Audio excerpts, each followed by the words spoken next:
Hey, good afternoon. Gusto ko lang mag-share sa inyo ng konting realization. Minsan talaga yung way ni Lord, hindi talaga natin minsan maintindihan yun. Paano ko nasabi? Alam nyo kasi, meron kasi akong pinag-pray dati. 2 years before or 3 years before. Meron talaga kasi akong prayer na hindi ko talaga inaalis sa bawat dasal ko tuwing umaga, gabi, tanghali, or even if kahit nagdadrive ako ng motor. Yung prayer ko na yun talaga na hindi ko talaga inaalis talaga. Pero one day, alam niyo, binitawan ko yun. Kasi pakiramdam ko, hindi na ako sinasagot ni Lord. Kumbaga, pakiramdam ko na it's noon na it's a time na bitawan ko na kasi. Sobrang tagal ko nung pinagdasal siya, tapos parang iniisip ko hindi yun will ni Lord eh. Kumbaga, it's time to give up my prayer.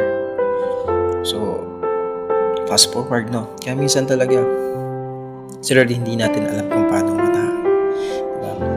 Talagang si Lord kapag gagumalaw, purposeful. Kumbaga, lahat ng mga decision niya is may purpose. Kung nasaan man tayong sitwasyon, may purpose. Kung nakakaranas man tayo ng mga problema sa buhay natin, may purpose. Kung pinagpapala tayo ngayon, may purpose. So, our God is a purposeful God. So, naniniwala ako doon.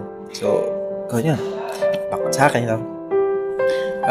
Alam nyo ba na ngayon, past 1 week, na-realize ko lang na 2 weeks na ito na pala yung pinagpipray ko ng past 2 years.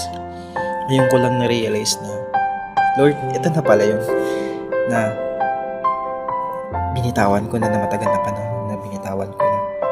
Pero ngayon, sinasagot ng Panginoon. Kumbaga, si Lord, ina-answer niya ngayon. Ngayon ko nadarama yung pinagpipray ko ng nakaraan taon. Galing ni Lord eh, no?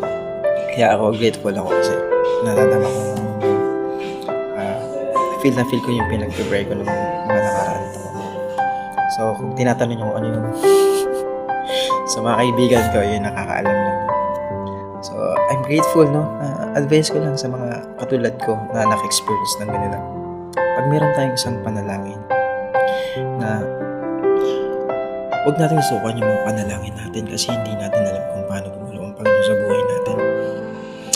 Na minsan darating talaga yung blessing or mga answered prayer natin sa mga bagay na hindi natin inaasahan. Talaga si Lord na ibibigay niya yung pinagdarasal natin sa tamang panahon, sa tamang sitwasyon, sa saktong location. Kaya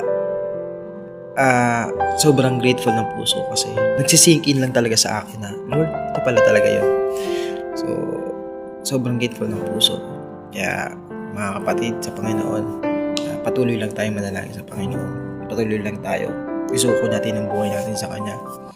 Patuloy lang tayo manampalataya sa Kanya. Sapagkat ang Diyos natin ay buhay, tapat at banal mula noon hanggang ngayon.